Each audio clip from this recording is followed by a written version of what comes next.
And welcome to another episode of SportsVibe 125 for the series now, which is, I guess, in a way, kind of like a milestone episode. I didn't even really realize, but it's been a little bit of a break for me. I mean, I don't think I've recorded one since after the NBA and Stanley Cup Championship or NHL Championship series. I definitely wanted to do one to cover those because obviously a big deal, right? So, but yeah, since then sports, like at least American sports have been pretty dry. So, I mean, there hasn't been too much to talk about. I mean, my friend, like who I run the podcast with, like Andrew, he's also been busy and we haven't been able to do our weekly episodes. And also, yeah, I mean, it's just been kind of dry.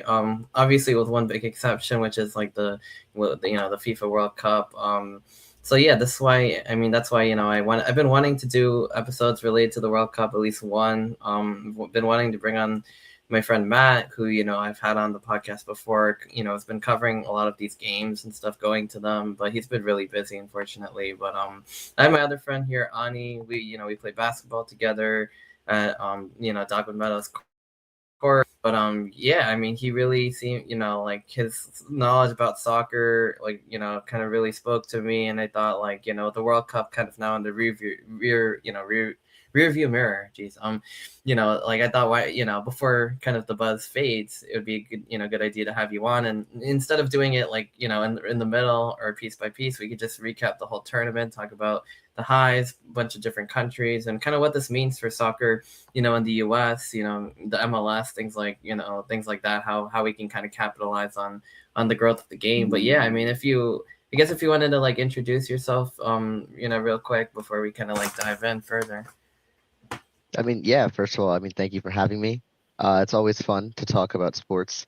Oh It's yeah. always something that, like, regardless of where you are and like how much you watch, it's always fun to watch and to always talk about. And so, Arnav mentioned that, I've been talking about soccer a lot with him. I'm Ani. Arnav's right. We played a lot of basketball together. Yeah. Um, and so you'd think that we'd talk about basketball more, but Right. um, I Yeah. actually am not. I don't really watch the NBA that much. So my two loves are the NFL and international football or football just kind of in general. So both of Yeah. them. I guess, right, Um, both, right? Yeah, American yeah, and I actually started watching soccer a lot later than I started watching football. I like grew up on the NFL and soccer was always kind of in the periphery. Like yeah, most of us here in yeah. the US, a Yeah. lot of us were like, super, we would tune in when the World Cup started and then it was just back to not really paying attention to what was going on. Kind of sort of, yeah. Uh-huh. But I would like to set myself apart from all the LARPers. I would never make outrageous claims about things, and we'll get into some of those claims I think later in the episode. I Yeah. know Arnav, you got a really cool structure set up. I'm really excited to talk about some of these talking points. Yeah, Um, no, yeah. Yeah, I mean that's pretty much I definitely, I mean, I would say I worked really hard on this outline. It is thorough. I did kind of use GPT to kind of like write it out, or like, come up with kind of a good summary that we're going to use, but a lot of good topics on this list. So yeah, definitely really excited. Yeah, I mean, soccer's not something like I usually cover on this podcast. I mean, I'm sure I have at times, but like with the like, Olympics or the Gold Cup, like things like that. I've had my friend on who knows soccer, so that's not entirely true. I mean, we definitely talked about it, but yeah, no, I mean, yeah, like I said, really excited to have you on. But let's see where this conversation goes, because I know you've had some like interesting takes and discussions that have kind of like spurred my curiosity a little bit. But yeah, I mean, I guess some of the main things are, we'll definitely talk about like Spain winning, Argentina, Cape Verde, Norway, and of course, like, yeah, what it means for the US, all the fan stuff. But I mean, just I guess first of all, like an overview. Obviously, 48 teams, in this tournament went on for about a month. US, Canada, and Mexico. I mean, yeah, I mean, first of all, I guess what are your thoughts of the overall format, and then as well as what was, what were your thoughts about how the fans really showed up from both internationally and like within the U.S. to really, watch these games and really show on their pride of, world soccer and U.S. soccer as well. yeah, I think soccer is again one of the sports that in the US doesn't really, treat as at the pinnacle of sports like we do with the NFL, Mhm. the NBA, the MLB. Those are sports you would consider Right. uniquely American.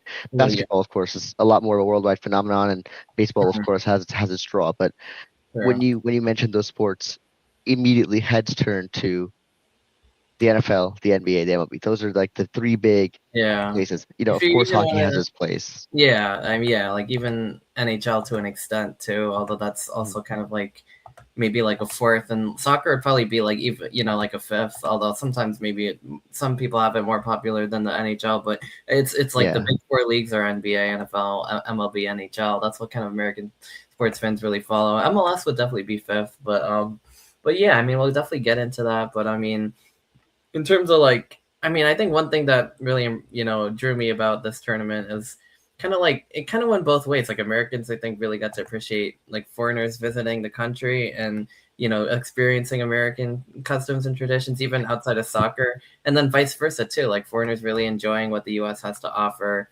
and getting to show their country pride and their traditions inside the US. So I think it really went both ways. And like if you saw like the Twitter account like Freddie for example, like yeah, that was something that was very memorable, and so many countless other examples of that too. But obviously that was the most mainstream one. But yeah, I mean like I don't know, what did you think about like that kind of stuff, like all the fanfare and all the the traditions that we got to see in the World Cup from all these different countries?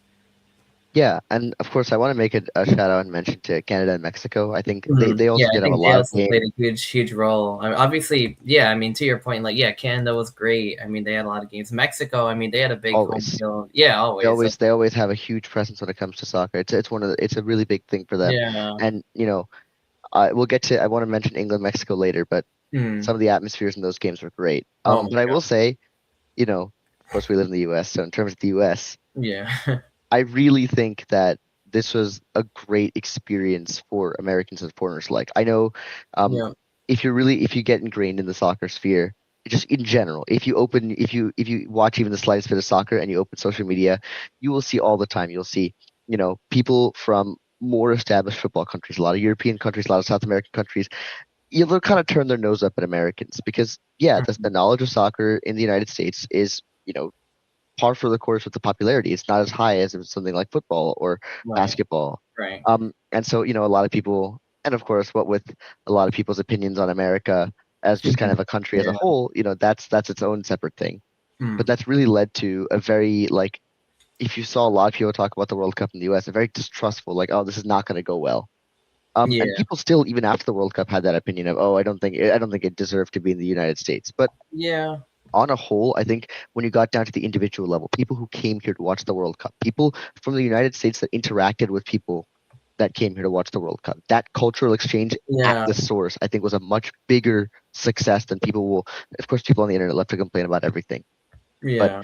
if you look at, for example, Lawrence, Kansas, they hosted the Algerian national team, and it was Yeah. a huge Mhm. cultural exchange. It was Yeah. amazing. The whole like Um, Rock Chalk Algeria thing was Rutgers had we had what we had Senegal. New Jersey had we had a couple Yeah, countries. We they had had Senegal, right, Brazil and and Morris Brazil. They had Senegal who literally played or trained at Rutgers where I'm an alum of, and like so yeah, I've seen like people like covering that for media and stuff like that. It was like it was really cool to see them on our turf, and Mhm. all that kind of stuff. And yeah, same thing Brazil, and I mean all the countries who stay in New Jersey, and all the games that were like so close, like in Philly and at MetLife. I mean yeah, I mean, some of the biggest games, including the final, were like right in our backyard, and Yeah, it was really cool to see. I mean, taking the train and up and down, I mean, in the city and stuff, like all the fans who congregated there and showed off their traditions, and took went to MetLife yeah, obviously and saw their team, and yeah, I mean, whether it was Brazil or Argentina or Norway or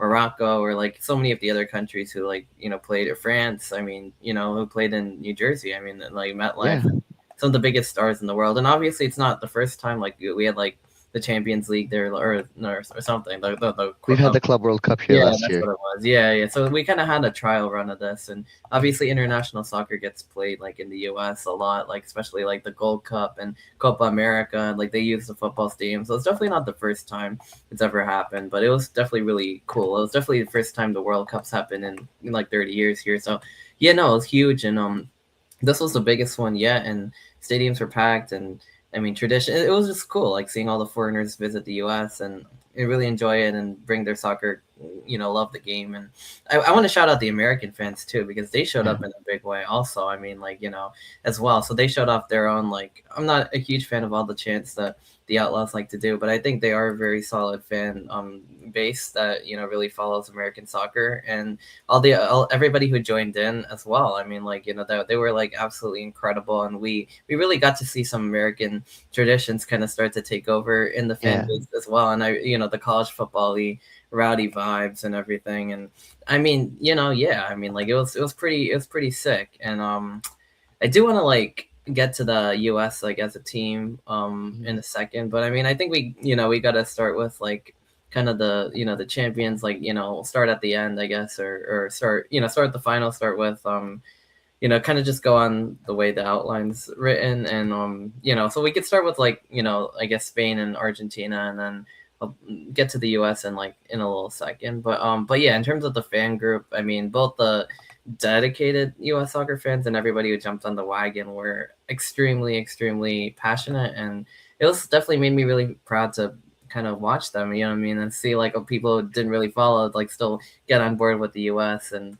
it was cool. I mean, I think they definitely held their own in terms of being fans, and they have their own unique stuff, like the USA chants and the long drawn out ones. Like they definitely know how to kind of emulate that European style, but also give it an American flair. And like I thought that was really cool to see in a way. It could definitely be Yeah. better, but And I yeah, think this is like the first step to bring yeah, that kind of atmosphere in the US, because it's one thing to tell people you're not doing it right, or to tell people that you don't have an atmosphere. right, But again, so I'll give a little experience. I went to the Club World Cup last year, mm-hmm. right? And I got to see a couple games, and it was outstanding. And Oh yeah, no, there's things to be said about, you know, it's mostly teams that are playing in different leagues, and especially the right, Brazilians, man. I saw Chelsea play uh, Flamengo. I saw them yeah, in Philly. Incredible game, and you know the Brazilians, they lit the stadium up. And then I got to also see, um, we played against Chelsea Football Club. They played against Tunis, Esperance Tunis, and they were also incredible. Um, and yeah, then finally you had the third game in I went to was the game against Palmeiras, and man, I don't yeah, know how to describe it, but the atmosphere was just electric. And yeah, I say this not to diminish the American fan base, but to say that to have 2 years, 2 summers, where Americans who are interested in the sport, maybe vaguely interested in the sport, turned their TVs on and saw thousands, if not tens of thousands of people wearing the same color, same jersey, and just ripping the stadium, like just absolutely like lighting the stadium up. It is a different experience to the way yeah, that we treat professional sports. And you mentioned college, you mentioned the college football vibes. I think that is where that is the American analogy to how yeah. we treat sports is college football, It's rowdy, college it's basketball. fun. Yeah, exactly. And even That like the NBA and the NFL, like there's a way we do chants, and the way we also get that passionate for like our sports. But like soccer, it's a little different. But like I think we're starting to yeah, catch on a little bit now too. it So definitely does come from the ground up. Whereas I do feel like our professional sports are not the same. Our professional sports are where we have, you have your team, and you like your team yeah, and all, but I think yeah. really College sports is college definitely football is the where it's at. ground up. That's very similar The to like cultures are international always built soccer. from, they're always local, they're built from the Yeah. ground up. That's where the Everybody's Americans, passionate. There's traditions. There's a lot of fun. It's very like it's the closest thing. Like I mean, each like school that's has where the their own American fan base I whatever. think really can get to Yeah. draw from. That would be the Yeah, American experience. definitely. Like when they had those like the Fox studio like set up, and in Yeah, Seattle, and like all the American fans were doing the like that kind of thing. Like that's like what makes it unique. And like like I mean that's what makes it American. And that's how yeah, that's the kind of energy that we want to see. And like I think we saw a lot of it. But yeah, I mean, I don't know. Honestly, I kind of just want to do the US like first, since we're kind of like on this like US wave right now, and then we'll get to the rest of the teams. But I mean, like we could just do that, because like it kind of feels like we're on the segue already. So yeah, I yeah, get that. you know what I mean. So like you talked about the fans. The team backed them up too. I mean, like the US fans were very excited to see their teams. I think the whole world was very excited to see how the US would play in their home World Cup, and I don't think they disappointed in the beginning. I mean, for right from the get go, like they probably surprised how good they were against Paraguay, who by the way also had a very good World Cup and got farther than a lot of people probably thought they would as well. And they definitely corrected it. But USA, whatever they did, I mean, they broke through that very tough Paraguay defense and scored 4 goals on them. 4-1. They won that one. They won the next game. I forgot. And then they lost. Australia 2-0. Yeah, 2-0, and then right, yeah, and then Turkey they lost, but they played their B side basically. Yeah, it was a 3-2 loss. Yeah. Yeah, and at the final seconds, and Turkey was supposed to be like seen as the best team in that group, or maybe second best to the U.S., but it was very close. So they'd like really disappointed if we're gonna do a full analysis of like Group D. But I mean, that was a bit disappointing. That I was expecting U.S. Turkey like to probably both make it out, and anyway, the U.S. Yeah. ended up getting out of there. But as the group winners, and then they beat Bosnia in the knockout game, which I guess was expected. There was the whole Balogun red card situation, which I still don't think it was a red card, but they overturned it, or they overturned the suspension. They brought him back, and then, of course, like everything comes crashing down in the worst way against Belgium, and that's really painful for I think 4 or 5, well, maybe at least 2 or 3 different reasons. Number one, it's Belgium, who U.S. kind of has a pass with. Number two, it's around a 16, which nobody likes to lose, especially there, and that's kind of been the U.S.'s ceiling. So that really hurts, and to not make any further. I think everybody's kind of thing was like, oh, well, we have to make it to the quarters against Spain, and then it's fine. But like this is just, ugh. And third of all, I mean, it would have been one thing to lose like 2-1 in a hard fought game, because Belgium's at the end of the day still a very solid side. Like you Yeah. want to like you know what I mean. Like I love. I mean, it is what they're not like the world champs, but they probably played. I mean, Spain like the best out of a lot of teams, and the only team to get a goal on them, and yeah, I mean they're still very good, but like the way the U.S. played in the game was what made me most like disappointed, because it seemed like they look like a completely different team, like than the rest of the games, and that was like really shocking to see because I mean, yeah, I think we kind of knew going in that the defense and maybe the goaltending were a little bit more suspect than on the offensive side of the ball. But I did not expect, 2 goals, basically getting past the back line, chipping them in. I mean, and then whatever Matt Freese did was just like still like just really disturbing. Like the fact that he didn't not only pick up the ball, but he didn't kick it away either. And that was just like an inexcusable like blunder by Freeze. Like, so that was terrible. Tim Ream, I mean, like my goodness, like I don't even know what to say about him. Like, and then him trying to stop the ball was like he could have just put his foot out there. I don't know what he was trying to do, and he was just like terrible. Like I know, like you know what I mean. Like I don't know. Like it feels like half the fan base is like okay with him, and the other half like hates him. And I think I'm more on like he's just like not good enough. He's also older. He's okay, I guess, in the MLS, whatever, but he's really like kind of like probably the worst player on the team. Like, I would think maybe, you know what I mean? Because Freeze overall, I think is at least somewhat decent as a goalie, but like, yeah, obviously he had his misstep, but Reem pretty bad at this point in his career. I know he's a captain, he's not horrible, but like that was both of them were just really disappointing. And I think the third player that I think was disappointing was Mr. Captain America, Christian Pulisic. I mean, both his attitude, the injury, and like the resting up like over minor things, and also just his production was just barely there, and he didn't score a goal. He had like 2 really nice assists in the first game where he kind of set up those goals and kind of broke, you know what I mean, like with his moves broke the Paraguay. But I don't know, he just hasn't really stepped up like the way we were kind of used to seeing from Christian Pulisic. He's been the guy who's beaten Mexico kind of like almost, you know what I mean, by himself. Like he's plays for like I think like AC Milan. Like he's pretty good. He's like probably one of the most talented players the US has had in like quite some time, and it's just it's just really disappointing. So I don't know, I guess what's your thoughts on the way how the tournament went for the US, and kind of just those players, and kind of like what areas for the US I guess need improvement? How can the US kind of take that next step to get past the round of 16 and kind of like really make some more noise on the world stage, I guess, in the next World Cup? Yeah, I'm just gonna start. I'm gonna mention that I'm a little bit more of a skeptic of the US's quality than you are. I'll say that I'm not as Yeah, I I'm not mean, as big of a fan as as you might be of their overall skill ceiling. But that comes down to a lot of reasons, and I want to break it down kind of game by game. yeah. I don't want to take anything away from the win against Paraguay.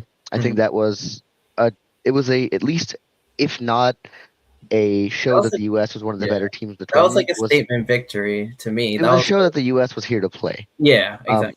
Which is something that we couldn't say for the last year or two. We had an embarrassing defeat against Panama. And so a couple years ago, and we haven't really looked good against Mexico for a Yeah. while. And Yeah. so, True. the big question was, is the U.S. like, are we going to take them seriously, or are we going to actually treat them like a team that's here to win? Right. And I know you mentioned that you thought the U.S. might be the number one in that group. I'm going to go out and say that I think Turkey should have by far topped that group. I I think didn't they really have should any have. Like, I expectation. think it was like maybe 1A and 1B. I'm just going off of what other people thought going in because the way Yeah, Turkey played in the tournament, they didn't show any of it because they were yeah, like, that's and that's on them. I think that's a complete implosion on Turkey's end. But right. I want to say from pure talent, they've got some real superstars. So to me, I came with the expectation that U.S. is probably going to get second in that group. Mm, So to see them top it, yeah. I think the win against Paraguay was definitely gave me a lot of optimism in the sense of, okay, now I know the U.S. is here to play. That we're not going to just Yeah. show up and disappoint right away. Yeah, it looked so beautiful, and it's not just the fact that they won; it's the way they moved the ball. It's the way that Mhm. they're mainly like just that, like the way that Pochettino, like his style of playing soccer, like that's like what good teams do, and like that I was very happy about the way they came out and they're scoring goals and they're making it look fun, and you know what I mean. Like a lot of people like really like commented on that, like they're saying they were almost playing like a South American style of soccer in a way, and like you know what I mean? People are like joking they're finally like playing football now, and like I don't know, like I mean I like it. Like I did like that part. That was nice. I mean, No, it was definitely one of the statement games that yeah, if that I were to was look back in 5 years, and I would say that was probably one of the better games especially the U.S. considering had like in a while. yeah, and especially if you really follow soccer and you know like what Paraguay usually does to teams. Maybe they weren't doing it in this game. Like for some reason they thought they could just play a normal game and win. I think they went so far away from that after that they just kind of made everything ugly. But still, I mean the US found a way to really just like take it to them, and they continued that against Australia and against Bosnia down a man, and they did what they needed Yeah. to do, and like I I think think the game against Australia really showed, I think, the quality that the American team can have as long as they yeah, keep developing and they keep working on things. yeah. I will say you mentioned Poch, and I suffered through a horror year of watching Pochettino football. So I will Mm. say that was one of the big scarier things for me coming in. I'm I watched. comparing it to like Berhalter and what US fans have That's gone through, true, like but for I'm saying I watched Poch at Chelsea for so that year. what's your like informed opinion, I guess, And of I'm that? gonna be honest, it really like this tournament reinforced what I thought about Potchball is that it can have some high highs, but it can really have some low Some low lows. lows. And I think we It saw it both.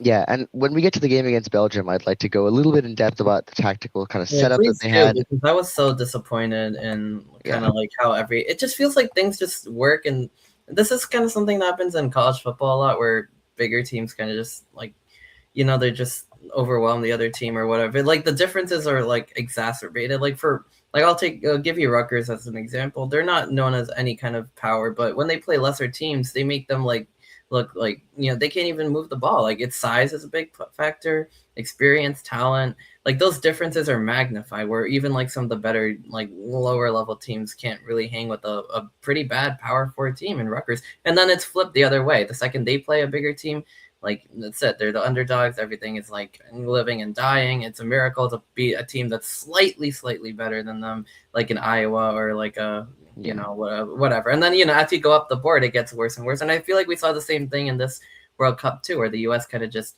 overwhelmed smaller teams, and that's good because in the past they hadn't really done that. So I did feel that. like Yeah, what I mean. This is a bit of an improvement. Then they lose to Belgium, and kind of just those differences get magnified. But yeah, in terms of the scheme, because I don't know. I feel like if the U.S. really came out the same way they did against Paraguay and those other teams, I feel like they also had their worst game and the worst time, and like that was just a little disappointing. But yeah, if you could like go into like that Belgium game, what you think kind of happened that really messed everything up in that way would be yeah. interesting. I think you hit on a very interesting point, and I can kind of expound on that. Is the idea that the U.S. overwhelms smaller teams, or what we would call teams that are maybe lower down the ranking, teams that don't have that pedigree of, okay, we have this, like we have a coach that has been coaching at the highest level. These types of things that you would say the U.S. is a team that has a lot more expectations and is setting itself to have higher expectations. Whether those expectations are justifiable or not, I think we Mhm. definitely have. Americans, we are definitely known for having a big ego about our country and about our thing, and that's Yeah, always okay. I love seeing like how everybody was just so almost like defiant, like, and I know I was like that. Oh, we're not losing to Belgium no matter what. Absolutely not. Like, you know what I mean? It was great, but Yeah, I feel like the team also played in a way where, especially when Balogun got back, that was very believable that they would win, like, or at least that yeah, they could win. And not only that they didn't win, but losing like that, like I feel like a lot of the optimism kind of was like zapped. But like, is there like really a ceiling on this, or yeah, also, I don't think Belgium was like as good as they usually were either, and like that also frustrated me. But then maybe after seeing them play Spain, like I maybe am a little bit more corrected on that as well because they did play pretty well even against a team like Spain. But I just feel like I don't know. Maybe it's partly that when the U.S. was attacking on offense, like their offense was a strong part of the team. I think when the defense really got tested, that's when things started to break a bit because their back line was just not very strong, especially for a World Cup like contending status. And we mentioned like I mentioned yeah. Ream. The goaltending was suspect at times, and Turner. I mean, well, not Turner. Turner was not great in the Turkey game either. But Freeze, he had a really good save in the beginning, but then he also had like that big mistake. So Some just big gaps, yeah. yeah, so And it's just yeah. I mean, that's kind of like my takeaway from it. Like that, the defense was kind of what got overwhelmed, and on offense, I don't know. I mean, they besides the free kick, there wasn't really much going. Like I said, Pulisic, bit disappointed. Balogun, really solid overall in the tournament. Didn't really do too much in that last game. I mean, I think my two favorite players from the U.S. obviously Balogun and Lake Tillman. I think really made a name for himself with those free kicks, and like those were some gorgeous shots in the Bosnia game, and even the one that he hit in the Belgium game. He made it yeah, what he needed to do. The first one especially was tough, and the second one was I think also kind of not maybe not super difficult, but still like pressure's on him. He makes the goal, and I think he was playing the best too. I think Pochettino knew it because he was talking to him outside, going onto the pitch for the second half, and like telling him, and like the rest of the team was just like doing I don't know what. So like, yeah. I mean, anyway, that's yeah, one of my takeaways from all of this. yeah. So I want to talk a little bit about Pochball because it's a structure that he's used a lot. He's used it at Chelsea. He Mm, used it at Spurs when he was there. And I think it really does come down to the team mentality because the idea of Pochettino ball is you press very highly. Your defensive line is not going to sit super deep. yeah, And they did a lot of we that. saw that exploited against a team like Belgium that has the quality to play those crossing balls, has the quality Mm, to overwhelm our two admittedly pretty slow defenders in Chris yeah, Richards and Tim Ream. yeah, Um, and if you notice the big wins we had against Paraguay and Australia and Bosnia, it's the reason that the US can kind of quote unquote overwhelm these, again, quote unquote smaller teams, is that you have these teams that are playing in more compact systems. Bosnia is a great team. They beat Italy. They looked very good doing it. yeah. That's Played true. they play scrappy for they might Yeah, they you got can into call the it knockout. scrappy. Yeah. They got into the knockouts. They looked like a team that at least wasn't trying to lose. But when you have a team with the quality that the American team shows, right? This is not an American team that is just getting lucky with these wins. This is a Right. team that when it wins, it wins. Yeah. Um, and you can see it in the way that the Americans under Pochettino press really highly. You Yeah. got the two fullbacks, Serginho Dest, who's Oh, he's a former good. Barcelona player, by the way, and you have Mhm. Anthony Robinson at Fulham. Yeah. Great players in their own Yeah. right. They are coming up and they're really pushing that back line, Hmm. right? And a team like Bosnia, who set up in a more compact shape, they weren't really stretching the field. They were kind of giving the Americans a lot of space and a lot of the ability to compact that space in their own half. And it showed. America had a lot of, the American team had a lot of the ball. They were creating a lot of the chances, and Bosnia was kind of playing, kind of getting out of their system. They had to get the Americans were kind of playing like if you're playing tug of war, you start like if you get a little bit of a lead, the rope is on your side. You have to Yeah. if you're Yeah. trying to win from there, you got to pull it back to the middle and then Yeah. back across. It Yeah. felt like the Americans had done a good job pulling the rope to their side to where Yeah. Bosnia, if they wanted to win, would have to pull back and then pull Yeah. extra. And even down a man, like when the U.S. like even with Yeah, then, like they not they could not score the goal, and on top of that, the U.S. doubled it with the free kick anyway. So that was yeah, yeah, that was a good feeling. Yeah, I don't think Bosnia is like a bad team by any means either. So like the win was very very solid, obviously, and then yeah, I mean, I feel like there's like something else coming though, like where this entire equation gets flipped because like that's then I guess what happened on the Belgium side, but like The yeah. question is against Belgium, and you know, how do you take a team? How do you play against a team like Belgium and justify your high press? Well, Mm, not the way the U.S. did it. You gotta, if you have possession, you have to keep possession. There yeah. has to be quality when you have the ball. Make the most of your chances. The United States really didn't look like when they got the ball back from Belgium. It never really felt like it felt like they were on the opposite end of the rope. It felt like Belgium was kind of moving the ball around at will, and despite the intensity of the American press, there wasn't any quality to it. Hmm. America was trying to run out Belgium. They were trying to really aggressively press them, but Belgium as a team, as the shape that they had, they were playing in this nice modern structure of 4-2-3-1. You've got your four defenders, your two defensive midfielders, Yeah. your three attacking midfielders, two of them wide, one of them central, and then your striker up front. They've got the quality of players in their defense. They've got the quality in their midfield. You've got guys like Kevin De Bruyne to say at least the minimum. Yeah. But even the first goal scorer, Charles Catalara, you got a striker in Lukaku. The way Lukaku plays, Yeah. he can stretch that defense. He's so used to playing in between those two center backs and kind of marking them shoulder to shoulder and then peeling off them for those runs. He's very good at just playing a physical game. And if you're not up to the level, and of course Lukaku has had his fair share of gaffes on the European stage. Yeah. He, Yeah. one of the big things is in the 2023 Champions League, he blocked a goal. He blocked a shot attempt from his own teammate, which would have Oh boy. equalized for Inter Milan. Oh my gosh. Um, it's a really funny clip, but Yeah, I really kind of like hated seeing him score the fourth goal because like after like the U.S. lost 2012 and it's just like an old Belgium team. Like I was so happy when they lost to Spain just so I could like mock them because that really pissed me off. Like losing to yeah, that older Belgium side where they had guys like De Bruyne and Lukaku and like like they're kind of like I don't know. They're like kind of like a Penn State team where they're like can't really ever get over fully the hump, but they're still like very good. And the U.S. is kind of like almost like where Rutgers or in Iowa is, where like they're up and fighting, but they're just not there yet. And losing to a team like Belgium like really like solidified that yeah, you might be good now or whatever, but you're still like nowhere near. And like even I mean that just really like really just hurt honestly, like to say the least. But like but I yeah. mean I that want that to is mention that you know. again, even in Belgium, the quality of their midfield is just very high. You've It got is. Yuri And those players Tielemans, are still very good. Like, yeah, you got Yuri Tielemans, Amadou Onana. Um, I yeah. believe Yuri Tielemans got a move, and I don't remember where it was. I believe it was to Manchester United, although I Okay. might be mistaken. But he was playing at Villa. Amadou Onana, I don't know where he is at right now. I know he was at Yeah. Villa a It's little not, bit yeah, ago. it's not just their older These players. are top Their teams. younger You know, players are very good now, too. I mean, De like, and Ketelaere is a great player. exactly coming out Trossard and at scoring Arsenal. 2 goals, like, right off the bat for Belgium was, like, a statement. You know what I mean? And yeah, Yeah. so, yeah, And I I mean, think you also that Belgian defense is really bolstered by a keeper like Courtois. I don't know, very You know, good, solid keeper. And it was, yeah, unfortunate incredible. for him, he had to get, like, injured, I guess, subbed out of the Spain game. But yeah, I mean, Yeah, he very, plays very at solid. Madrid. He's probably one of the best keepers of this last 5 or 10 years.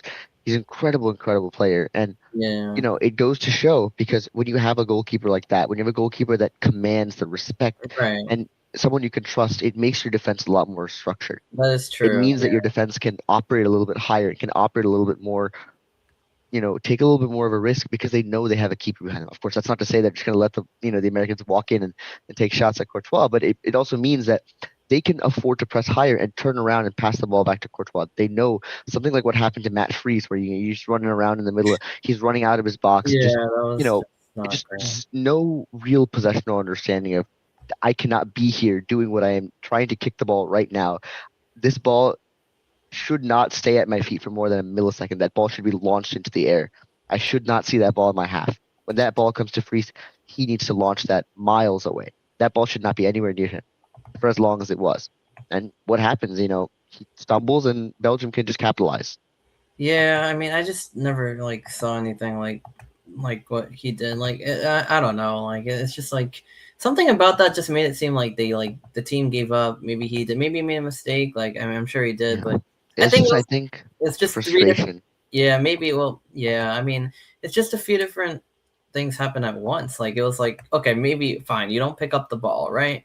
like whatever, right? But kick it away. Like I cannot believe he made both of the mistakes. Like that just like seemed something like was like just or maybe like you don't pick it up, you have a lapse in judgment, then you kick it away. Like I cannot believe he didn't do either of them as like a World Cup starting goalkeeper. Like that just doesn't make sense to me. Like anyway, I mean, it's one mistake, and it's not like they would have won the game probably without that. But that was the backbreaker, and Lukaku's goal is just after whatever, so that didn't really change too much. But it just kind of showed how bad the defense really was. That they kind of got whatever they wanted. But I don't know. I mean, yeah, it's frustrating, but it also You showed know, that they're kind of still far away from really being like true contenders, I guess, and what the gap still is. Because even Belgium isn't exactly like the top mhm. end of the rope either. They're kind of Yeah, like Belgium is usually, they're usually dark horses. They're usually, I yeah, would say, okay, now they're not dark horses, dark horse. They're definitely a step up from a dark horse. yeah, they're They're like definitely a team who you wouldn't be surprised to see placing third. We wouldn't be surprised to yeah, play they be have done seen that playing a before. semifinal. Like, You yeah, know, which is still very good, good team. but like it's just But you I got mean, to put a yeah, fight. If they're not even the first or second or third name you would see in a World Cup final. If we're struggling with a team yeah, like Belgium, I don't know even consider we're talking still about winning the World Cup, or we're even still fighting for a far, World far, Cup. far out because I mean, there's teams like I mean, we can there's so many teams above them like Morocco and even you could say maybe I don't know, France and even teams that ended up losing themselves. Like those are teams that you'd Yeah. probably like England the way they played and of course Spain, Argentina, and like I don't know. I feel like it's kind of interesting, but I don't know. I mean, since we're kind of on this U.S. thing, I feel like why don't we just finish all the U.S. stuff now, and then we'll just Hmm. get to the rest of the cup because I guess a couple, I guess the outwardly takeaways are, I mean, there's a couple, I mean, well, yeah, there's a couple of angles that I wanted to take. So first of all, like the domestic effect, like did it grow in the U.S.? Like, what's this going to mean for the teams, for soccer fans in the United States, and going forward? I mean, I know we have, you know what I mean, like a lot of leagues and a lot of people play soccer and growing up in college and maybe we'll probably get more quality players too. And I don't know, I feel like this could do a lot of good, like maybe some kids who are inspired and take up soccer now, you know what I mean, and really kind of bring this thing to the next level. I know our women's team is very, very, very Yeah. good. So like they've won multiple World Cups, they have another one coming, they have the NWSL, they have the USL, they have the MLS. I don't know. I feel like there's a lot of infrastructure in place. I know they kind of have systems in place that make it complicated with like pay for play, things like they don't really have the academies, but there are a lot of soccer leagues and a lot of programs and a lot of things that are going on already that I think having a World Cup like this can only like take US soccer to the next level overall. Yeah, I think it comes down to a couple things. The first one is, and I'll say the big thing is, does the MLS introduce, promotion relegation?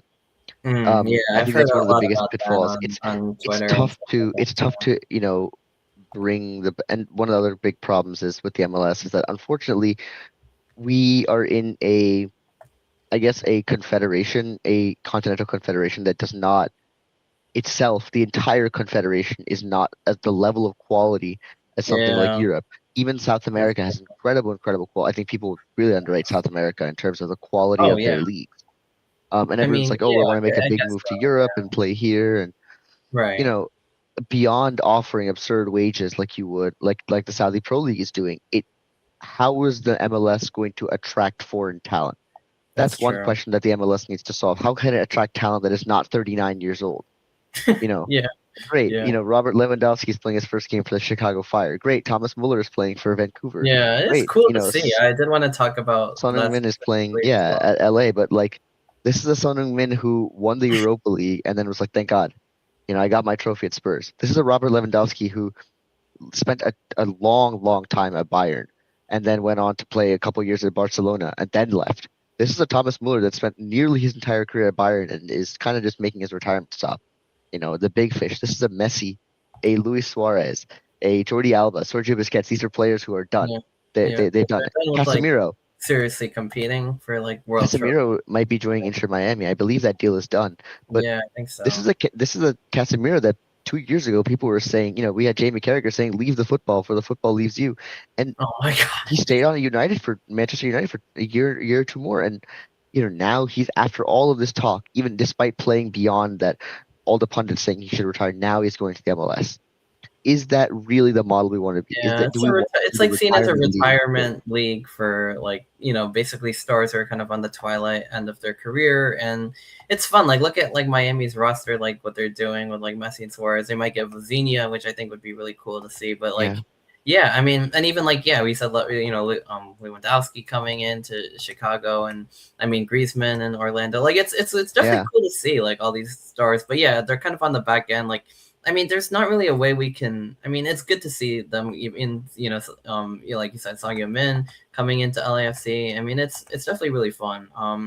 And then of course a lot of American players like who aren't like the top are also playing in the MLS, and even some of the ones on the team like Freeze and Ream and guys like that. Like so there's a lot of American guys on there, and of course like retirement. Like I mean stars like Messi. Like it's done a lot for the game for sure to have someone like Messi and in Miami. But yeah, I mean, back end of the career, I don't know. I mean, in terms of like competing for like more than that though, like yeah, the MLS isn't like on the same level as like the Premier League or like La Liga or any of the top leagues in the world, and like until that happens, how are we going to make the case that they should like like the stars in their prime should like come play in the US? I mean, they can't even play in like Champions League or anything like that anyway. So it's yeah, just like we had the Club World Cup, and that was really cool to see. I guess like clubs from all over, because we saw like you mentioned like South American clubs and US and Mexico, because I know they have like their own little tournament that goes on, and yeah, but you know what I mean. Like we saw like like Inter Miami make it out of the group stage, and then kind of lose to PSG was really rolling until they played Chelsea, I guess. But like so I yeah. mean, It's a yeah, great day for me. yeah, I I know had a you're great day watching you're a PSG Chelsea lose 3 fan, 0 and I was very happy. yeah, yeah, I don't know, yeah, I don't know. It's like hard. Like, if I were to pick a European team as someone who doesn't really know too much, it probably would be one of those two, because PSG's always had a lot of stars, and like Mbappe. Like I know Neymar and Messi played there, and Chelsea. Yeah, Like that's someone who like I guess likes or liked. I don't know. Like Pulisic now is complicated because of the way he played in the World Cup. But if I had to like pick a side, I probably would have picked Chelsea, because they won the champion. They won the Club World Cup, which is like I guess the best yeah. of the best, and they have an Let's yeah. American superstar who played there for a while, and then he went Let's to. let's not talk about Chelsea for a little bit. All right. You know, Yeah, I guess so. we'll This see year what happens in the it season. went a little bit south, I guess, this A time. little bit is an understatement, but Yeah. Anyway, I guess. that grievance, those grievances will hopefully Xabi Alonso and our 300 million pound spendings Yeah. will get us out of there. Hopefully, yeah. Yeah, I But know. Like, yeah, that's Arsenal obviously won it this year. So, but yeah, yeah, that's we better. don't need to focus on. I guess yeah. My point is like MLS is great. Stars are fun. It's never going to be really taken as a serious league, like unless they Yeah, get better. So how do they do but that? then yeah, Go. so it's like a two-pronged thing. It's like first of all, Yeah, we have pro. these American talents leaving the country and going to That play in too. Europe. Like the best American players I don't think even we play really in missed out MLS on either. Johnny Cardoso. He plays in La Liga. He got injured, and I think we would have really loved to have a player like him anchoring the midfield. Hmm. It's one of those losses where you kind of want those players there. We Yeah. are truly, I think, lacking a leader in the American goalkeeper spot since Tim Howard.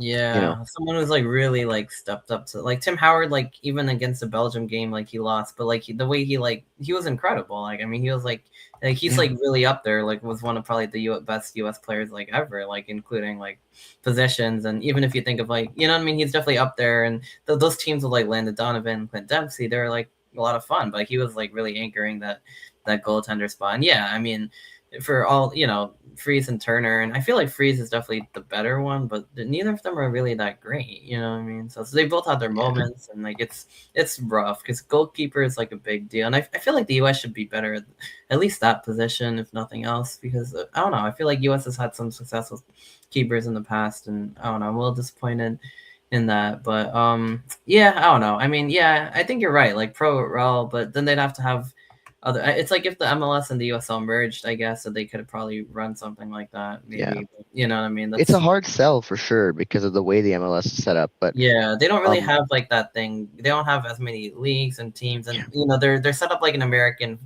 like sports league yeah, too, like salary caps and this and that. franchised. So I guess the counter to the pro rel argument people will make is like like you know what I mean. People say, well, the same European teams like win the league every year, and at least in MLS Mhm. and American leagues, like they kind of incentivize, like people. There's like a cycle of like like I don't know how it is with MLS, but I guess like the worst teams get the best picks, and there's more movement Yeah, because of that. So people still say, well, it's still competitive, like you know what I mean. And in fact, in some cases, people say it's more competitive because the teams are more even, rather in the German league, like Bundesliga, like Bayern is like far and above, like PSG is that's far and true. above. You know what I mean? So I think But there's like then I pros and think, cons in it. but I think then the problem because is it's more competitive, but the quality is The still quality worse, is just bad. Like right? I mean, How it's much? worse Okay, across the sure, board. 10 different teams win it in 10 different years, but I don't want to watch any of those 10 teams play. Well, then that's a problem. Yeah, it's a You can hard argue sell that it's more because competitive, but yeah, people I have to guess want to watch it. And you're right. if it means that we start to lose a little bit of The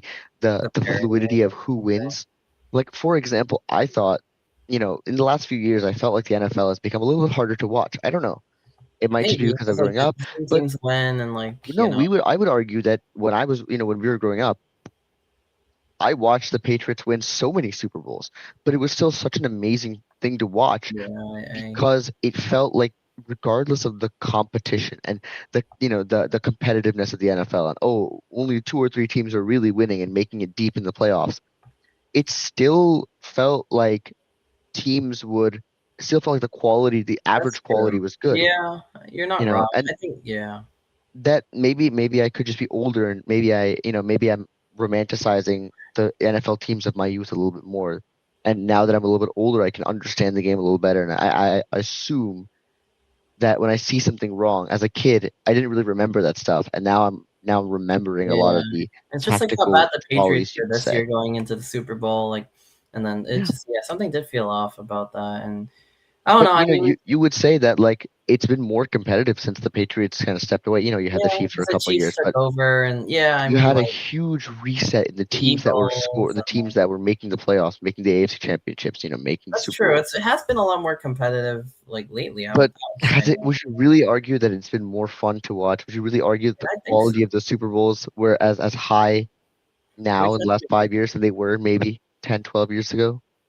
I mean, I don't know. I'd have to think about it, but I mean, I feel like we've had some good ones, like Rams and Bengals, and like Chiefs and Bucks, and Rams and Chiefs Bengals was a snooze Eagles. fest for me. I hated that one. Yeah, it wasn't great, but it was nice because it was like two different teams, I guess, that kind of Yeah, broke through to that stage. And the Rams yeah. are loaded up this year too. And But then we also had Rams Patriots. That was a more yeah, that recent was one, I would that say. was horrible. That was But a Joe complete Burrow snooze and the fest. Bengals, like, love to see them. And I don't know, the Chiefs have Yeah, been fun, and then they got stale very quickly. And yeah, obviously seeing the Eagles win or one, kind of get the revenge on the Chiefs, who I basically started rooting for because I'm a Giants fan, and I kind of made it like a big joke, but that really hurt because like that team got like slapped too. But people, yeah. that Hurts will Eagles do team that was to very you. good, and yeah, Hurts isn't That even really that hurts, good huh? either. Yeah.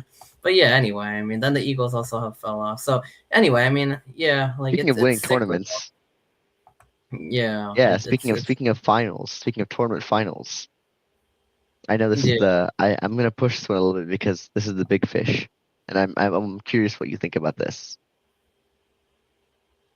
Wait, I'm I'm sorry. curious. I lost the train of thought on that. Like what you're Well, asking. we've talked about the U.S. and of course it's a shame that they went out, but someone had to win the tournament, so I'm curious. Oh, yeah. On Spain versus Argentina. Yeah, I feel like we've spent a lot of time dissecting the US, and it's probably Yeah, best that we kind of move that behind. And yeah, I mean, I don't know if the MLS is really going to become a World Premier League. That being said, I feel like I'll make one last point and then I'll transition out of this. I feel like part of it's also just what you make of an interest. Like yeah, inequalities definitely plays a role, but I feel like American fans are probably still going to watch the Premier League more, and rightfully so. But that's their decision. Now that also means that even among the relatively fewer people at soccer, that's what they're watching. And if that's the yeah, decision, then the MLS can only do so much. And, yeah. that's But it still fine. means they're watching, and At least it means it's they're like, watching. yeah, Yeah. I think in 2030 there's three questions we have. By 2030 we got to answer three questions. Is how do we convince youth? How do we convince young children in the United States to play and continue to play soccer all the way up to the professional level? Oh, yeah. How do Like, we what how do we opportunity? improve the quality that American players in the MLS are playing against So improving the quality of homegrown leagues so that these children that might be going into academies and growing through the academies, and when they start to play in the MLS team, because you're not going to start, not you're living in America, you're probably going to start in the American leagues. So students and children playing in those leagues are playing against quality opponents. They're not playing against, you know, they're playing against opponents who are going to go on and play at the world class level. You've got the academies over in Europe, and you wonder like, Mhm. why are they so good? Well, they're playing week in, week out. They're being coached Against, week in, yeah, week out by some of the that's best youth true. coaches. Yeah, They're yeah, playing week in, week out against the other best youths in the world. yeah. And it's like if you're We're if just you're like way behind. Like, yeah, yeah, if you're aspiring to play at the level of a professional player, you'd probably want to be playing against people that are who are going to play also at the professional saying, level when they grow up, you're because not you're wrong. constantly learning and you're kind of growing as they grow and you're kind of matching their Yeah, level, and it forces you to get better. We don't yeah, really have the quality to compete against teams like, England, Spain, Germany, Brazil, because they're playing the yeah. quality That's of which all they're right. playing, the amount that which they're playing, the infrastructure of their youth development is really good. And then when they Yeah. go into their main leagues, the quality with which they're playing is great as well. And then finally, it's how do we get the superstars? The MLS is great now. I want the MLS to continue to get better, but right now, at the end of the day, you've got your top five leagues in Europe. You got, you know, the question then becomes, how do you get the American superstars? How do you convince them to move to Europe? How do you start to build a pipeline for American talent? Now that if we start to build our youth infrastructure, how can we get more Americans to play in the top leagues in Europe, to play in the top leagues in South America, to play Right. against the best players in the world and start to pick up that knowledge and come back and start to Mm. disseminate that knowledge And across I the feel like they Americas? started on that process because now, like, We all have. yeah, well, the top U.S. players, like most of them play in Europe, like Pulisic Yeah. and so many of the other ones, like McKinney and like I Yeah, mean, McKennie at Juve. yeah, You've got Serginho Dest at PSV, but again, former Barcelona player. yeah, You have Anthony Robinson at Fulham. You got Chris Richards at Palace. yeah. You know, Exactly. That's like probably Malik more than Tillman half at of the team. Leverkusen. Like, yeah, exactly. They play Balogun at over. Monaco. Yeah, exactly. And some of them are also like dual citizens or this and that, but they're still like American players, and yeah, they play in Europe, and it's cool to see. Like, I mean, that means we've come a long way. But yeah, I think there's definitely more work to be done.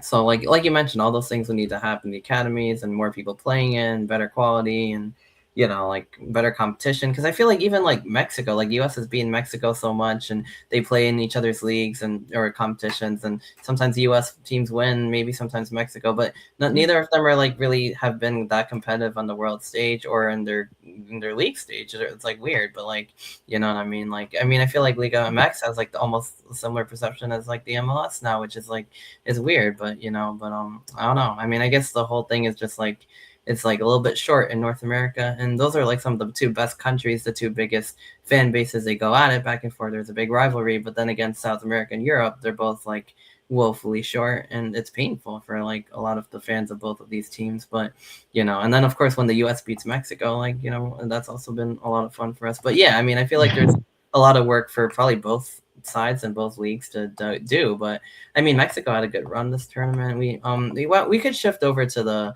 other countries now because yeah, that's the final, right? I mean, and Yeah.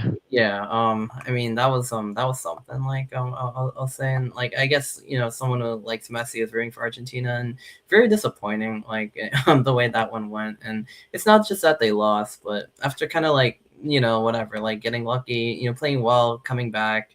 I mean, they just went silent. Like, not only did they not win or really shoot on goal, but sometimes you see that. But like they didn't even really have a shot until like very very late in the game, and that was really surprising because I mean you wouldn't expect any team to do that. Even like a bad team would probably get some shots and just aim it somewhere, and it was like weird. Like they didn't really have any offense going on for them, and that's after like they had a whole tournament where they were like making comebacks and this and that and the other thing. And yeah, it was just so shocking to see them get so shut down where the game became like almost very like one-sided and almost in a way kind of boring but interesting because Spain also couldn't really get the goal because Martinez played so good at goal. Yeah. And yeah, he really did. And eventually they broke through, they took it off the board. I guess there was a foul, and then Ferran Torres off a beautiful assist from Nico Williams, I will say, Yeah. like right place, right time. Booted one, or into the back of the net, and that was a difference maker. And I'm glad it didn't get to penalties, and and even though I was rooting for Argentina, like yeah, maybe they could have stolen a win, but I don't Yeah. think they really didn't deserve it, like the way they were playing, and yeah, I know there's a lot of people who are upset with the way Argentina was treated in the tournament, how that people are probably they're saying football won because of that alone, but I think like even in the final game itself, like Argentina did not deserve to win like at all, really. Yeah. And maybe the other games they did enough, and I was really happy when they beat England. They came back. I thought they did a really good job. They England also messed up. I mean, they played, they decided to park the bus. Argentina was aggressive. They took chances. They were going to win, but that just completely went away against Spain. And I know like their defense, Spain's defense is very good. Goaltender, their attackers, their midfield, obviously Rodri winning the golden ball. But I know we talked about this a bit, on the court. But like, obviously, like what did Spain do that really dominated Argentina? A team like Argentina of all teams, and really shut them down, and just control the entire flow of the game, because that was not something I think people really expected to see. I think they expected to see maybe Spain win, maybe Argentina win, maybe two even sides or one a little bit better than another. But yeah, it was 1-0, but Spain looked like 100 times better than Argentina on that day, I would say. So yeah.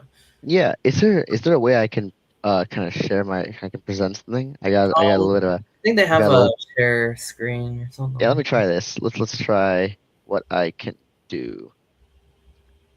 I am going to try and show you what I've got going. Let me know if you can see what's going on here. that. I can. I think I have to add it to the. Oh, here we are. Okay, beautiful, Yeah, beautiful. so it's a little bit crude. I've got like I've Mhm. got a Google link up, but it's I think perfect for our That'll work purposes. for us, yeah. So we've got Spain here on the left. Yeah, You got this is Unai cool. Simon. You got the Spanish team up here in their 4-1-2-3. Mm-hmm. So you got your four defenders. You got Rodri anchoring the midfield, Dani Olmo and Fabian Ruiz kind of playing in the two attacking midfielder slots, and then your three up front. Lamine Yamal. I didn't put the numbers because I was a little Yeah, bit lazy, but yeah, fair enough. That's fine. and then Alex Baena, and then got up top. On the flip side, Argentina started out in this 4-4-2. You know, there was a question of what is the point here. So we've spoken about this before. There is a real question of, and I'm learning how to use this. You got this midfield three with Spain, right? You Mm-hmm. got this ability to build, and again, bear with me, please. You got this triangle here with Spain, and the problem is, and I'll show you in a second when we move to when I go back to this, I can show you how they would set up. When Spain has the ball in that attacking area, you've got Lamine Yamal playing one-on-one against Nicolas Tagliafico. You've got Alex Baena actually playing inside as Marc Cucurella, the left back, provides this width. You got Oyarzabal kind of playing. So now you got these four attackers. Cucurella loves to play in this kind of space here. He loves to play right here in this little space. So he's the one putting pressure on Montiel and Molina. And Alex Baena is given the freedom to do two things. So as Cucurella comes up, you got Cucurella and Alex Baena can either invert inside or kind of come in inside here and provide the space as a passing option in the midfield. And, Rodri is really sitting, Spain's going to go into a back three here. Mm-hmm. Of course, Unai Simon's going to walk up, but, Yeah. Rodri is really anchoring the midfield. But you have these moments where, Pedro Porro is giving Lamine Yamal the space to take his man on. And Cubarsí, as Mm, Argentina are pressing, if they try and press too heavily here, man on man, right, you right. kind of get in this question of, you kind of get into this weird situation here. Who is marking who? As Cucurella comes up, does Rodrigo de Paul mark back here, right? And Mm, the problem here is if he goes and if Rodrigo de Paul marks back, and Montiel kind of sits in and Argentina goes to his back five, you've got Fabian Ruiz here as Dani Olmo likes to push up, and so you've got Rodri. Someone is going to have an open space because the center backs are not going to step out.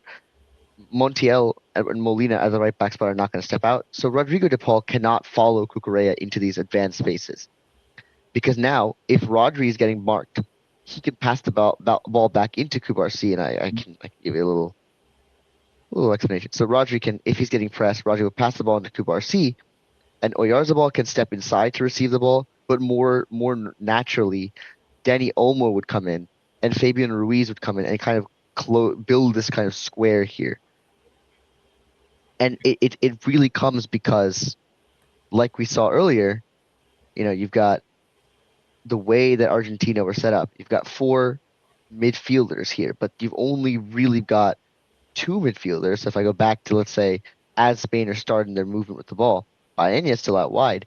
But look at the problem here. You'll notice that Enzo Fernandez and Alexis McAllister are stuck in a 2v3. Mm. And if the wide players come out wide, so if right here, Nico Gonzalez and Rodrigo de Paul, if they go in, the problem with Rodrigo de Paul going in is Cucurella loves to make this advanced run. I'll clear that out for a second. So Cucurella Mm-hmm. makes this advanced run, and now Rodrigo de Paul is stuck. If Oh, Fernandez clamps here and you get into this spot, you put yourself in a very dangerous position because right now Pedro Porro is moving into a back three, and the question he kind of sits deep. Now you have one winger who's kind of pushed up against the, kind of marking the right back kind of vaguely, or he'll step back.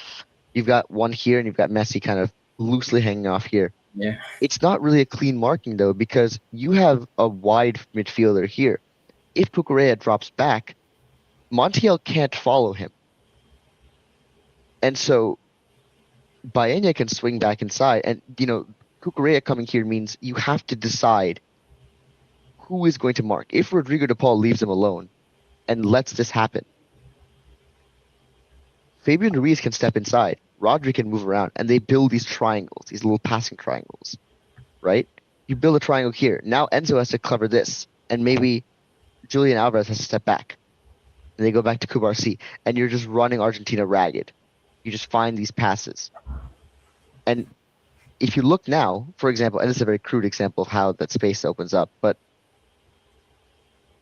Rodri can walk into the space, right? Mm-hmm. Rodri can go into the space, and Rodri's again a world class midfielder. He's got the ability to move that ball forward. Yeah. Or you've got Danny Olmo who walks into the space. Or Yarzabal can peel off his defender, and this pass can kind of come. And I'll put this in a different color, put it in green.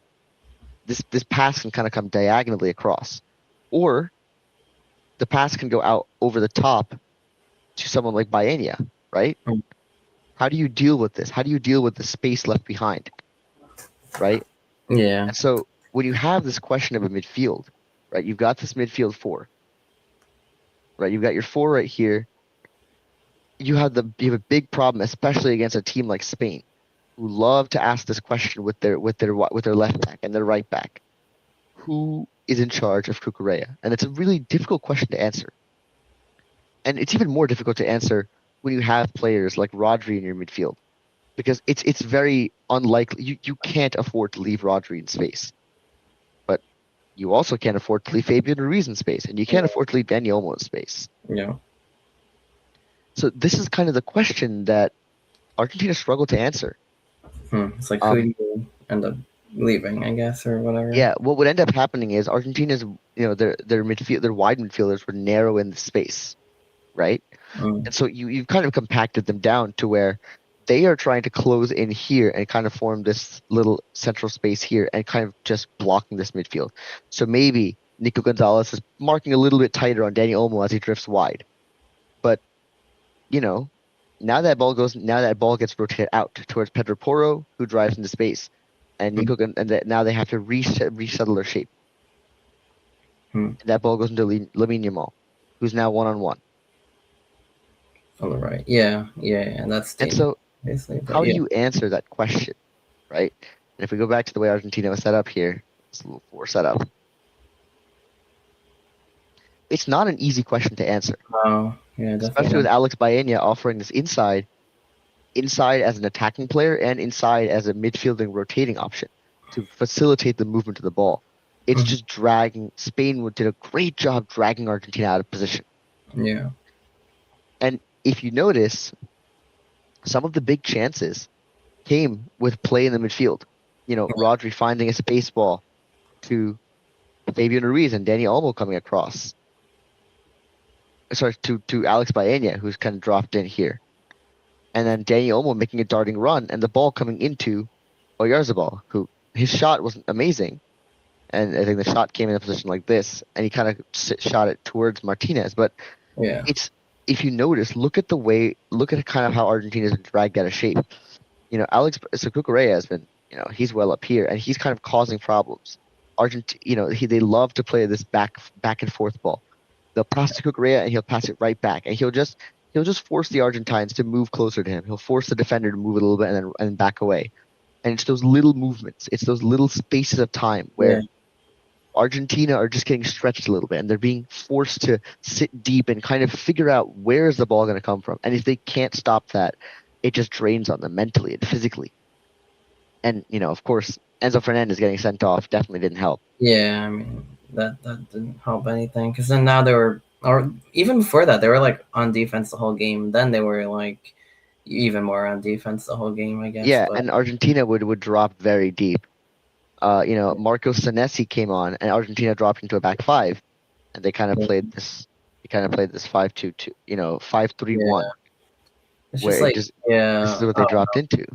it's just I felt like what they're on the other end of the system. Like you have Argentina's like Messi and his partner up there. Like well, that's Enzo, Yeah. Enzo, right? It's Well, no, just I at first guess. it was Julian Alvarez, and Oh then yeah, yeah, they moved sorry, yeah, into. yeah, right, yeah. I mean, I guess like what usually happens is, well, Messi's kind of walks around and he strikes in his opportune moments, and Fernandez, I mean, or yeah, they create his yeah, Julian Alvarez, they create chances for their two strikers, and this game like no chances were created because they couldn't really even move the ball up front, and most of the other times they did, and once those moments came, I think one of the two like capitalized on it, you know what I mean, so like but this kind of explains why that didn't happen because Spain was just so dominant that they had the ball the entire time in the front half and they were moving, and Argentina struggled to really have an answer, like you said, like who to stop and how to defend all the open space, and like Cucurella on the left side, and Yeah.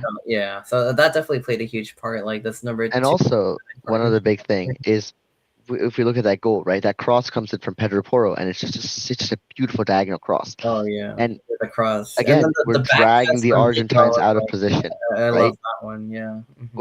They're kind of being dragged out of position, and the ball Right. So then nobody was ball just on. drops in behind for Torres, Right. who's Yeah, that able to was a put that goal in the beautiful net. pass from Williams to set him up, and they had him on a rope. So, I mean, that was a perfectly placed pass too, and then the shot was obviously really good. But you And know, it comes down to, okay, well, first of all, they were down a man, but even still, Argentina went to a back even five, and before the that, question like is, how do yeah, you break that? How do you break that defensive? They have no qualms about going to extra time. They are walled up. They've got five guys defending.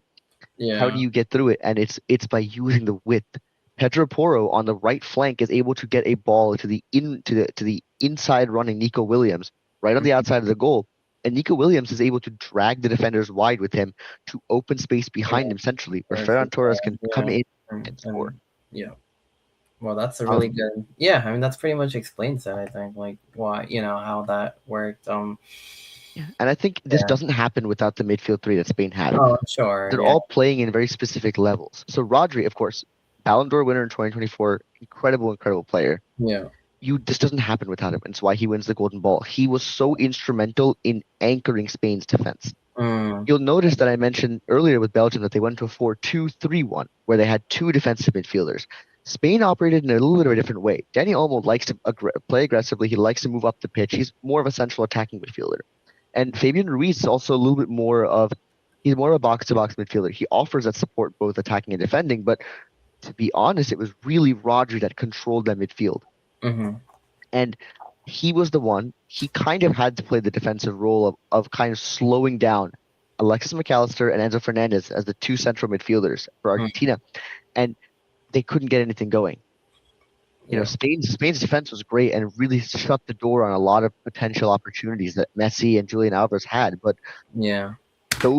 these are still very high quality players. This is still Lionel Messi we're talking about. It's impressive to believe you don't have any shots, and it comes Yeah. from You're right. where's the service coming from to Messi? Yeah, there was none. It's just not there because of That's the I'm qual. sure if he had his opportunities, he would have taken them. He probably would have scored at some point, or someone else would have. Like I Yeah, mean, the fact that they didn't even get them in the first place, like I mean, it'd been one thing if like Spain won 1-0 and Argentina had like 10 shots on goal, or not on, or whatever, half of Spain's. Even then, it looks pretty bad. But like, at least that makes sense. Like, this is just like, beyond proportions of like what really made sense in a World Cup final, and especially considering how Argentina played most of the tournament. Yeah, they got very lucky a lot of times. It didn't really look like Argentina, but they also didn't really look that bad. Like, you know what I mean? So like, I mean, it was just shocking. But Spain also neutralized very good teams like France too. I mean, Yeah, they took a very good team like France out of the game. So this wasn't completely like, not in the same way as this, but it wasn't completely like unprecedented. I mean, that's a very good team, and they solved them. And I mean, obviously Digne like the penalty, and that was not yeah, great. But like, I mean, even still, like Spain kind of more or less, maybe not this dominantly, but they controlled parts of a lot of the game, and he limited France's chances. And France Mbappe had one, a shot or so that was good. But overall, Spain was the dominant team, and this was like that, but even more so like for Argentina, where they just really got outclassed. And yeah, maybe Argentina also would have lost to France, who knows? But I mean, maybe not. You know what I mean? Like possibly, but I don't know. Yeah, it was one of those things. I did kind of want to mention, man, that third place game was so much fun. Like it was England, great. that was incredible. I mean, the 4-0 I think that was the start, opposite of it was the opposite opposite of of the final this. where nobody wanted to defend. I think. Yeah, exactly. Everybody wanted, because I guess the pressure was kind of off on like really advancing, so people kind of like took that at Yeah, will, and England really showed up. France was a little late to the party, but even still, like the end goals yeah, and the ending sequence where they got within one, then Bellingham comes in, scores, like that was really like memorable. And some people might yeah, say that was the best one of the best games, and in a way of the tournament. So yeah. And that the was best part is neither coach wanted to play it. Thomas Tuchel ripped into the media the day before. He's like, "I yeah, English players yeah, don't want to yeah. play this final. The French players don't want to play this final." Yeah, exactly. And then Well, they played like one of the most memorable games of the tournament. yeah, and the question is like, okay, if you didn't want to play the third place game, Why you did wanted you to play in the play? final. Why Yeah. didn't you just win? Why did Yeah. you why did you you know why did you score a goal against Argentina and then just hang around waiting for them Yeah. to score back, right? I don't And know. I for mean, that France is was how are fun. you going to let yourself with the attack that France had? How are you going to just let yourself get walked over by Spain? You know, Yeah. sure, Yeah. Spain played a better game. Argentina, they continued to grit it out and they won on pure determination and grit. That those Hmm. are, you could say that. I'm not taking away from their Right. victories in the semifinals, but Yeah. you don't get to, if you lose and then say, I don't want to play a third place game. Well, maybe you should have won then. There's not much else to say. It's a Yeah. pretty crappy attitude. No, you're right. But Um, they did you play a know, really fun, memorable. especially with the teams like England and France, like if you're not in the final, you don't get the right, you shouldn't be allowed to, you shouldn't be really complaining about this because Yeah. I mean, yeah, that's, sure, you're right. Nobody wants to play a third place game. They all wanted to be in the final, but if you wanted to be in the final bad enough, you would have found a way through. and especially So and especially like England was England, like disappointing. especially England. That was a strategy thing. It wasn't, what I mean, like partially at least. And yeah, I mean, I guess yeah. Let's Why don't we talk about Argentina a little bit, because I feel like they had a really fun and memorable tournament in their own way. Obviously, Messi, his last rodeo, and just the amount of times that, and I guess we could maybe tie this in with Cape Verde too, because that Cape Verde, obviously, shout out, like, surprise fun team tournament. They Yeah, tied Spain 0-0. They basically played Argentina through. I mean, Argentina needed to come back, and or not yeah, come back, but they needed to pull out and a win. And I don't know. I mean, unbelievable. Lavinia played incredible. Their goal yeah, scorers, like, that was kind of crazy. But yeah, I mean, unbelievable. But Argentina, they kept surviving. I mean, they did what it took in that game against Cape Verde. They survived. They pulled through. Egypt, I think that was a game where they really could have Argentina could have lost. And a couple yeah, controversial calls later and 3 goals. Like, I mean, Argentina wins that one. And Switzerland too. I mean, they were, yeah. I that was think another one. So I mean, they that definitely was got. I think Argentina got incredibly lucky. I think they got very, very. like They 2 or 3 definitely. times. Like, I will yeah, say they definitely did have a lot of calls go in their favor. Even yeah, even calls that really shouldn't have gone in their yeah. favor went in. I don't want to go so far as to say it was rigged though. I don't think it I was don't. really rigged. I I think think they that's just kind got of lucky a just. lot of I think times. it's a narrative thing. Yeah, I think a Yeah, lot of people kind of latched onto that narrative. I do think Argentina did play dirty a good chunk of the a tournament. little bit. You know, Yeah, I mean, even no, some in the they were final definitely too. moments Like, the way after the they were final. playing. Leandro Yeah, Paredes goes and punches Gavi. ridiculous. Like, I Like mean, yeah, it's just ridiculous. showing a like this like lack of like respect And lack of, Yeah, I understand being upset in a moment where you lose a final, but there's a respect you have to have for the opponents and for yeah. the game. It wasn't even just Um, after the game. It was the way like Fernandez was playing, and like he got two yellows in the same game. Paredes was just like I don't know what he was doing. He was just instigating things. Like I don't know. I really didn't like it, especially the way Argentina was playing. Like that just wasn't. That wasn't great. But like yeah, I mean did they get lucky? Yeah, I do think they got lucky. yeah, Like but that you know, doesn't excuse like some of the bottle jobs that did happen. Egypt, I think Egypt they have a right to be upset about the referees, but they also they bottled it. I mean like they allowing can't three goals complain like and right say at that the it was all the referees. Yeah, really. You I know, mean, it wasn't like. I mean, it was partially. I guess that one call, they where the foul and negated the goal a little later. But they've been doing that kind of consistently. Then I don't know what was the other one that was like really like what made that so controversial like that. Like there was like one goal I think that probably didn't need to happen that Argentina scored yeah, that kind of turned the tide or something like that. And then I think once there was that penalty right, and then once they got that, then yeah. they were rolling right, something like that. So. Yeah, but I mean, you allow one, I like, think yeah, there's a big denied penalty. oh, that, Um, yeah. there was a lot of I a thought lot of Egypt, weird VAR interventions. There yeah, was the VAR second goal. has been really, like, it's, They yeah, got a goal taken off. yeah, and Zico's they goal. did score another one, like, right after, but yeah, it's weird. Like, I don't know what it is, but I mean, Cape Verde was back and forth. That was incredible to see. And they were just, I don't think, I mean, what I mean? You can't really blame them for falling short. Egypt, I think, really had it in the bag, or, Switzerland, I really did feel bad for Mbolo. But I mean, like, yeah, I felt bad for him. But I mean, I think they also kind of did deserve or whatever. Like he did deserve it for flopping. So I mean that Yeah, sucked. But like oh well. I mean like, yeah. I mean it's a little bit of both.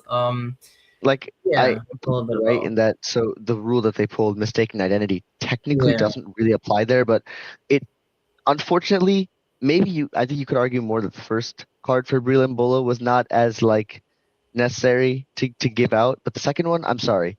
yeah. I mean As much as like people are gonna say that's the narrative, Argentina, rigged and all that, but I think there are definitely other things you can complain about. The second Breland Bolo's dive, I think is something that's really just stupid on his part. yeah, Um, that was dumb, and it's just dumb, you know. Now, if you want to say, so Egypt didn't get a penalty given to them. They didn't get even a chance to check for a penalty when there was a challenge in the box in the 92nd minute before Enzo Fernandez's winner. You know, that's a very valid complaint. Is why aren't we getting a penalty shot? Or when the second goal for Egypt was taken off, the Zico's attempt in the 58th minute. The goal was taken off for a foul much earlier in the play, and it was very confusing because they hadn't been calling that consistently. The foul in the build-up, it had been long enough in the play that people were surprised that why wasn't this called so back early? You know what I mean? Call that back before the goal goes on. Don't do all of this and then pull it out at the last second. It's a bit ridiculous yeah, to let the play on for that long if you're not going to call it in other places in other games. You're going to call the foul then, or you're going to let the goal stand. Do something. You don't get to let them score and then call it back later. yeah. It's No, odd I because, get that. but there are some things I think that teams did to themselves, and Argentina got benefited from both. Teams, Yeah, they the benefited from rest. lucky calls, and I think teams were so annoyed about the calls, and Yeah, they, they got they more kind of careless. also there's They definitely kind some of more played controversy into we it, had. and especially Egypt, Switzerland, like England, Yeah. like they just yeah, a lot of them, yeah, a lot of it was they kind of gave, yeah, they did things that basically gave Argentina like the advantage, or Mhm. and And Argentina then took of course, it. Argentina got it. They kind of let Argentina back in the game. And then of Yeah, course, of when you course. have a team like Argentina back in the game and they get a lucky call, of course they're going to capitalize Yeah, on it. I mean it's Argentina, like so and Messi was like one of the best players of the tournament. I mean he facilitated a lot, he scored a lot, second the golden boot race, so he made it count. Yeah, I mean okay, yeah, I mean yeah, I guess just some other final things just to harp on a little bit. We talked about Cape Verde, U.S., Argentina. I mean Norway. That was like a team I think that caught everybody's attention as well, especially Yeah. with the row. Erling, Holland. Really, I think probably European, like they know him from Manchester City, but American fans I think really caught on with him and his brilliance and scoring the ball. I think I was really impressed with like England, I guess making it to the semis. They look really good. Morocco, I think, continued on what their trajectory was, and until they kind of ran into France and stuff like that. But yeah, and then on the flip side of it, the disappointment. Germany, Yeah, Brazil, I know you're just highlighting all of this. Yeah, those two I think were the bigger. I mean, Portugal as yeah, well. Portugal not making a deep run, Ronaldo kind of going out in the way he did, that Yeah, was the very early. Germany losing to Paraguay of all teams on the penalty shootout. Brazil, I mean, yeah, they did not look like the Brazilian side we know, and seeing Neymar kind of go out that way, seeing like with so many I'm a talented little bit players. happy. I'm sorry to say about Yeah, Brazil. yeah. I mean, I Vinny and thought Carlito Neymar made some are mixed of odd players. selection decisions. I feel like yeah, You they, know, they definitely left a couple people out that shouldn't have been left out. João Pedro scores those chances. That's all I'm saying. You Yeah, know, I mean, I have yeah, no problems with Estevao being out. Of course, Estevao was injured. Andre Santos, he's got a big move to United recently in the midfield. mhm, Probably yeah, would have been a good, wouldn't have been a bad shout either. But I know the Brazilian midfield is usually one of their stronger points. So, I'm yeah. not too crushed about that. But Just not taking João Pedro, I think, really came back to bite them. yeah, People will say he hasn't done anything for the national team. He hasn't, he's pretty poor for the national team. Completely true, but you know that's still, sometimes you have to give people a chance to turn up, especially when they've had a season as good as João Pedro did. agreed. Yeah, agreed. Yeah, and leaving Norway, him I out think a shocker, but yeah, Norway Uruguay. really put them to the sword. Um, no, that's another Uruguay, team that might have been the most disappointing because they didn't even make it out of group yeah, stages in the them 48. and Turkey, I think. Turkey was Turkey also a too. huge Yeah, Turkey. disappointment. But Yeah, I mean they were we've supposed. harped on Turkey enough. Yeah, fair enough. We did. All right. Well, I guess that pretty much covers it. I guess just some final thoughts. I guess if you had to, grade the tournament or give, like your favorite memory, like just like overall takeaways. I would like to do the favorite memory because like if we had to each pick one, like I guess like what would that be to like kind of Yeah, like put a bow on this thing? yeah. I'll go first if you don't mind. I think I'd give this World Cup a 7.5 out of 10, 8 out of 10. I think there was definitely a lot of things, especially online and in the Discord, in the sphere of international, football and the sphere of online and the social Yeah, media discourse and all, that kind of was not very fun to watch. I think a lot of people trying to put down Messi's legacy and the player yeah. that he is, I and really didn't trying like to, that just because he claim that lost. he's not good enough Just or that because he he lost really the isn't as good as he final is. in the World Cup and like And you they're said saying that to everything is rigged for him. He can't win without it being yeah, rigged, and no, it's it's a ridiculous. It's shameful absolutely because ridiculous. it's a player with incredible legacy. And what you could say the same about Ronaldo. He hasn't won a Yeah, World Cup, and that's but true. that doesn't Ronaldo not winning a World Cup does not change the fact that he is arguably, one of the Well, greatest players, if not, to a lot of people, the greatest player of all time. And I yeah, think no one can take that away from him. His brilliance for 20 years, and I think they shouldn't do that to Messi either. yeah, no, Um, definitely and, not.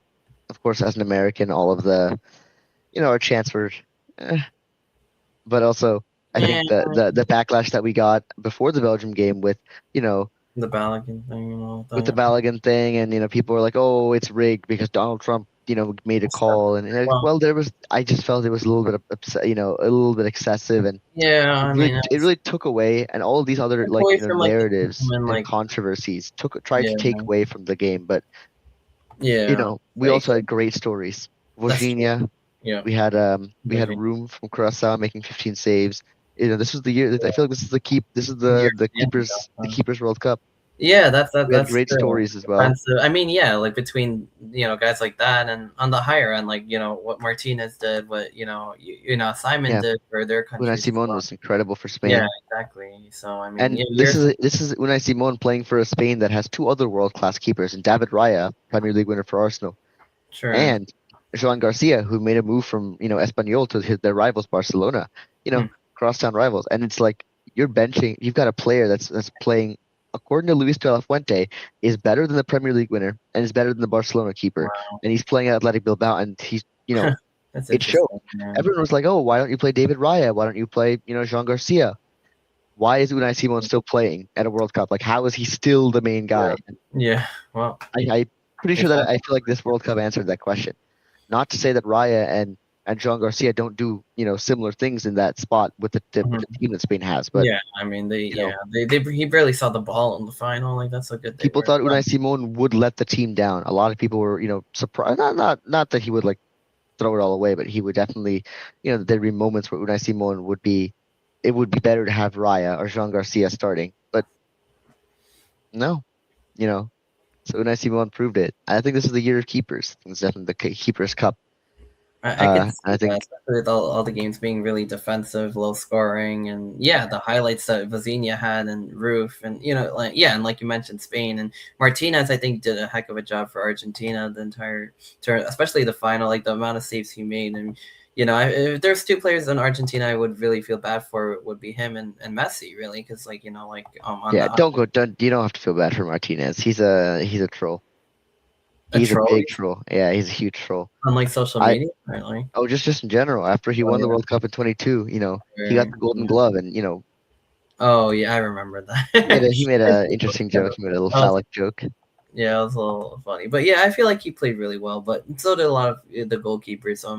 Yeah, I mean, I guess that kind of sums a lot of it up. Yeah, for me, like, I mean, I don't know, like, if yeah, a few things. I mean, the like we mentioned at the beginning of the episode, like the culture, like the mixing, the fans really enjoying the U.S. for what it is and not what it's portrayed to be. Seeing it in the best light. US also enjoying like kind of the soccer fever and the the culture from the foreigners and the row and like all those different things and the second of all obviously the American fans stepping up the way they did, the team, like the run that the US had was incredible too, and it was fun. It maybe didn't go as far as we would have liked, but it was fun. But I don't know, my favorite memory though, like I don't know. I'd probably say Cape Verde because I feel like that was just Yeah, so shocking and surprising. And that game against Argentina was just like maybe they could have won, maybe not. But it was just incredible to see. And yeah, I feel like that game against Argentina was definitely like one of the coolest ones. And especially like the second goal and like the fact that a team like that could compete like with a team like that. Like that's really what sports is all about, like underdog stories. And that's my like top moment. But yeah, it's so many stories between Norway and the U.S. and Cape Verde and even Mexico, the way they played this tournament, I yeah, think was Canada, like the way they played this tournament, like so many teams, like like Morocco. I mean, like all the teams who like kind of overachieved their levels a little bit. I think was really yeah, cool to see these North American sides and these younger teams really come up and really challenge some of the better ones in the world. And I think yeah. yeah, yeah, and eventually we ended with a really good Final Four too, where all the best teams were there, and we ended up seeing who won out, and I don't think anyone would have any complaints with Spain winning. They played clean, ethical football. I mean, they definitely played the best. They shut down some very good sides in France and Yeah. Argentina. So yeah, I think all in all, really successful. And on to 2030, I guess is the next one. But yeah, I mean, there's a lot of soccer in the meantime. There's international and national women's and the MLS, and there's like a lot of things for the Copa America in 28. Like there's definitely a lot Yeah. of stuff to watch from now till then. So this isn't farewell, but for the US and World Cup soccer, I guess for now, I guess for now it is. But yeah, this I has been guess really, it's a little bit more recent, I think. I think we've proven that the US is here to play, and yeah, now the we're question is, can we now, kick on? Where do we yeah, go can from here? we yeah, I'm it's excited.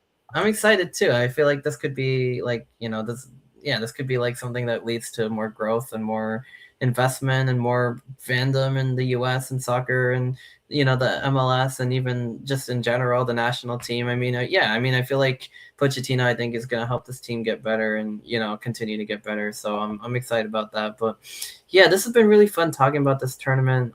Like I've been wanting to do this since the beginning. Obviously, like you mentioned, didn't really get the chance with Matt, unfortunately. But yeah, definitely, I appreciate you coming on and sharing your knowledge. And the diagram was very like informative too. Like I definitely enjoy like seeing that. I'm sure the viewers will as well. But yeah, I mean, in terms of future episodes.